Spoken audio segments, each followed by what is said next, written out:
Good morning छात्रों, मैं सुधाकर कुमार ओझा एक बार पुनः आप सबके सामने उपस्थित हूँ। कक्षा 11 रसायन विज्ञान का एक नया वीडियो आपके सामने लेकर के।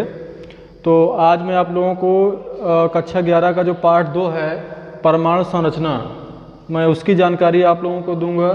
परमाणु संरचना यानी कि एटॉमिक स्ट्रक्चर। लास्ट वीडियो भी हमारा इसी पर था, एटॉमिक स्ट्रक्चर पर। ये वाला मैं पूरा जो बेसिक चीज़ें हैं इस पार्ट की, उसको पूरी जानकारी मैंने एक साथ लेकर के एक ही वीडियो में सम्मिलित कर दिया है, ताकि आपको जो बेसिक कॉन्सेप्ट है वो क्लियर हो जाए, जिससे पार्ट को समझने में आसानी हो।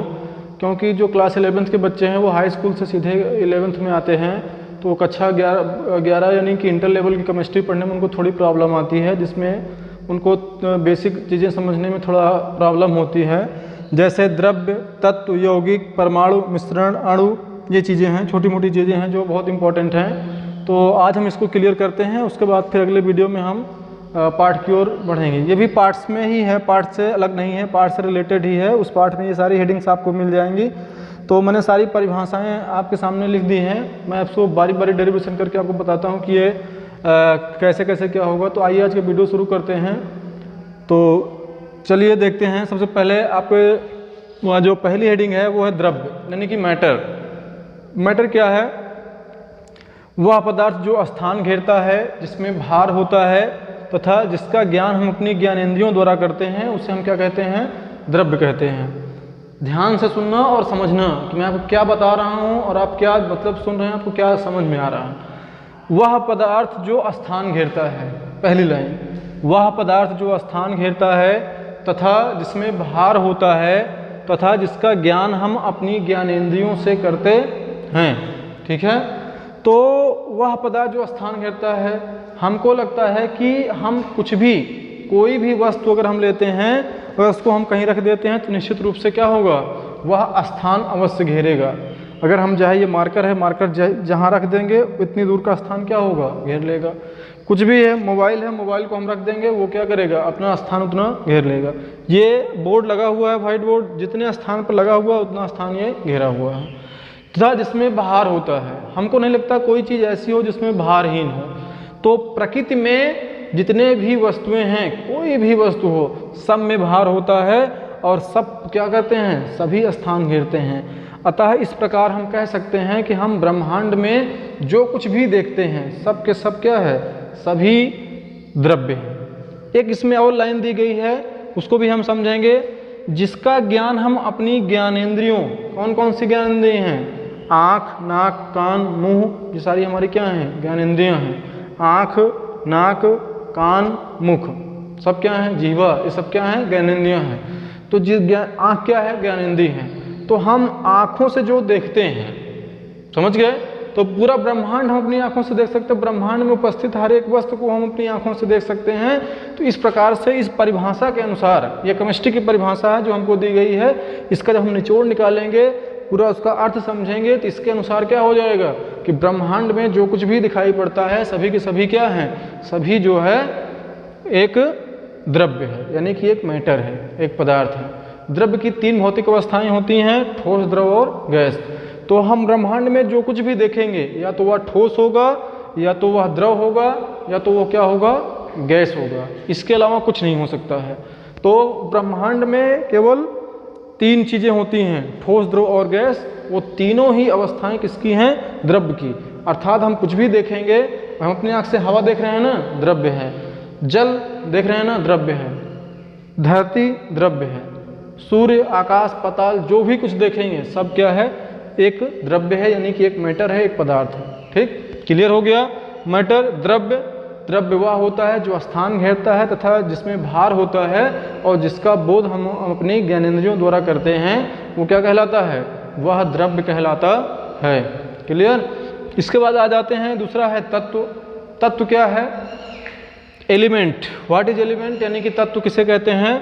तो ऐसे द्रव्य जिनको किसी भी विधि द्वारा, समझने का प्रयास करेंगे, लिख लेंगे इसको, ये तो पूरा लिखा हुआ है, वीडियो को पॉज करके हम पूरा लिख लेंगे परिभाषा, फिर अभी केवल समझेंगे बस।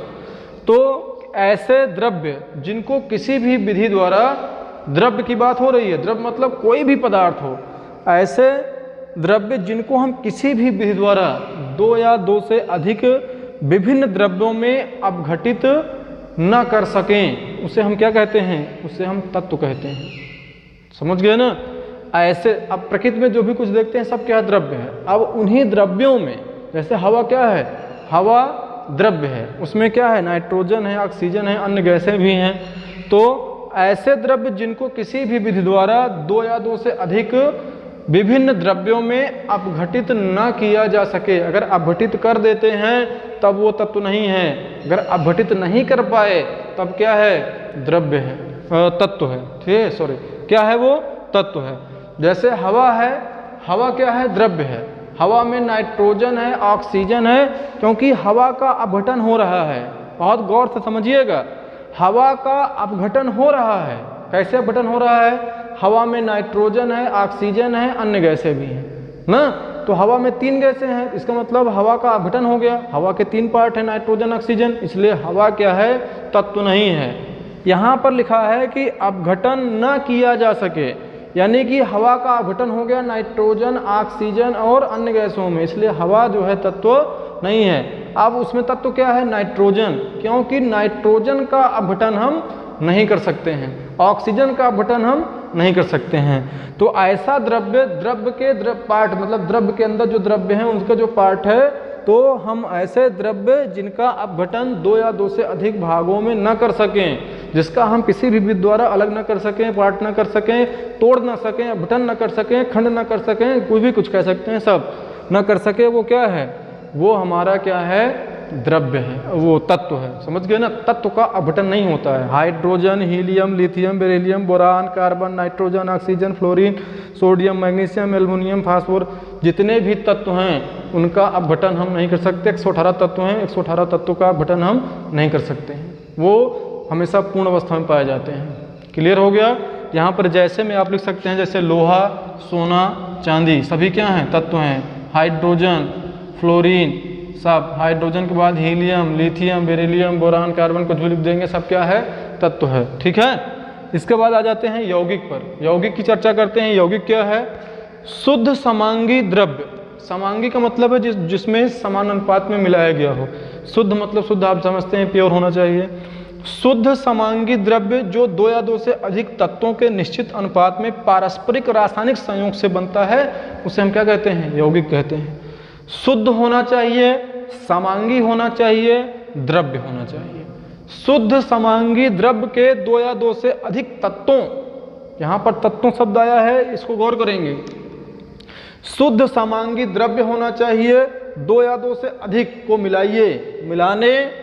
मिलाइए अधिक से अधिक तत्वों को। जैसे हाइड्रोजन, ऑक्सीजन मिलाकर क्या बन गया? जल। जल एक यौगिक है। आपने कक्षा 7 में ही पढ़ा होगा कि जल एक यौगिक है।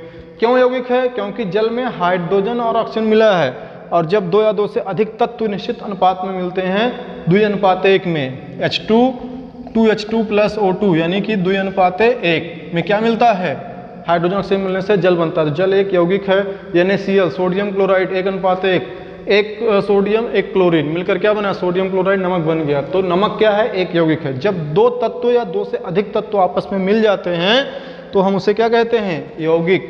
जैसे H2O हो गया, NaCl हो गया, Na2CO3 हो गया, कुछ भी जिसमें दो तत्व से अधिक तत्व हों, वो सारे क्या हैं? सारे के सारे यौगिक हैं। एक बार पुनः परिभाषा पर गौर करेंगे। शुद्ध समांगी द्रव्य जो दो या दो से अधिक तत्वों के निश्चित अनुपात में पारस्परिक रासायनिक